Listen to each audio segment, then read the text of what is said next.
Medina রাষ্ট্র বুঝে? Medina রাষ্ট্র কাকে বলে? মদিনা সনদ অনুযায়ী মদিনা রাষ্ট্র করব। ইশতেহার এত সহজ? আদৌ জানে না যে মদিনা সনদ কি। যখন দেখা যায় যে মানুষ দিনে দিনে দাওয়াতের মধ্য দিয়ে আস্তে আস্তে মানুষ ইসলামের পথে আসছে, এখন এই মানুষগুলোর তো ভোটটা পাইতে হবে। তো ভোটটা পাইতে হলে একটা সুন্দর শব্দ দরকার, যে ভাই ঠিক আছে আমাকে দিয়ে আমি মদিনা রাষ্ট্র কায়েম করে দিব, মদিনা রাষ্ট্রের আদলে আমি রাষ্ট্র কায়েম করব। সে নিজে জানেই না মদিনা রাষ্ট্র কি।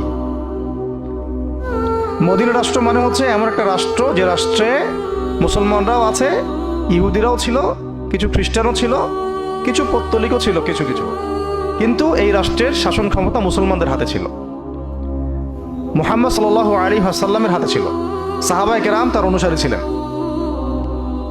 এখানে পশ্চিমা কোনো তন্ত্রমন্ত্র ছিল না, ওই জমিনটা আল্লাহর ছিল, ওখানে আল্লাহ পাকের বিধান বাস্তবায়িত হয়েছে, শরিয়া বিধান। ইহুদিদের সাথে আমাদের চুক্তি ছিল, ওরা চুক্তি ভঙ্গ করেছে, এরপর ওদের সাথে যুদ্ধ হয়েছে। মদিনা রাষ্ট্র মানে এখানে সুদভিত্তিক কোনো অর্থ ব্যবস্থা থাকতে পারবে না, মুসলমানদের ক্ষেত্রে অন্তত না। ইহুদিরা করলে করবে, ওটা ওদের বিষয়। মদিনা রাষ্ট্র কি সেটাই বোঝে না, মদিনা রাষ্ট্র কায়েম করতে চায়। মদিনা রাষ্ট্র মানে চুরি করলে চোরের হাত কেটে ফেলতে হবে। মদিনা রাষ্ট্র মানে হচ্ছে জিনা করলে প্রকাশ্যে 100 বেত্রাঘাত করতে হবে, প্রমাণ যদি হয়। প্রমাণ আবার হইতে হবে, প্রমাণ না করে যদি কেউ উল্টা পাল্টা একটা ইলজাম দিয়ে দেয়, তাহলে ওদেরকে আবার 80 লাঠি মারতে হবে। মিথ্যা একটা অভিযোগ দিয়ে দিল, ওকে আবার 80 লাঠি মারতে হবে, 80 লাঠি। মদিনা রাষ্ট্র মানে হচ্ছে ব্যভিচার হইলে রজম, মদপান হইলে বেত্রাঘাত। মদিনা রাষ্ট্র মানে যে রাষ্ট্রের মধ্যে নবী সাল্লাল্লাহু আলাইহি ওয়াসাল্লামের আদর্শের বিপরীতে কেউ নতুন কোনো আদর্শের কথা বলতে পারবে না। আর নতুন করে কেউ নবুয়ত দাবি করা তো বহুত দূরের কথা। কেউ মুরতাদ হয়ে গেলে মৃত্যুদণ্ড, ধর্ষণ করলে মৃত্যুদণ্ড, ডাকাতি করলে একদিকের হাত কেটে ফেলবে, একদিকের পা কেটে ফেলবে। মদিনা রাষ্ট্র বুঝে? মদিনা রাষ্ট্র কাকে বলে? মদিনা সনদ অনুযায়ী মদিনা রাষ্ট্র করব।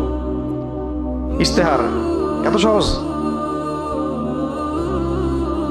কেন সহজ না? কারণ এই রাষ্ট্রের জনগণের বুনিয়াদি ইসলামের যে আলো বা ইস্তেকামা, সেটা আমরা এখন পর্যন্ত হাসিল করতে পারিনি।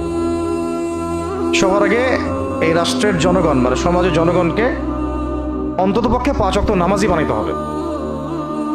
দ্বিতীয় হচ্ছে শিক্ষা ব্যবস্থার মধ্যে কোরআন, হাদিস, আকীদা, সিরাতকে ঢুকাই দিতে হবে।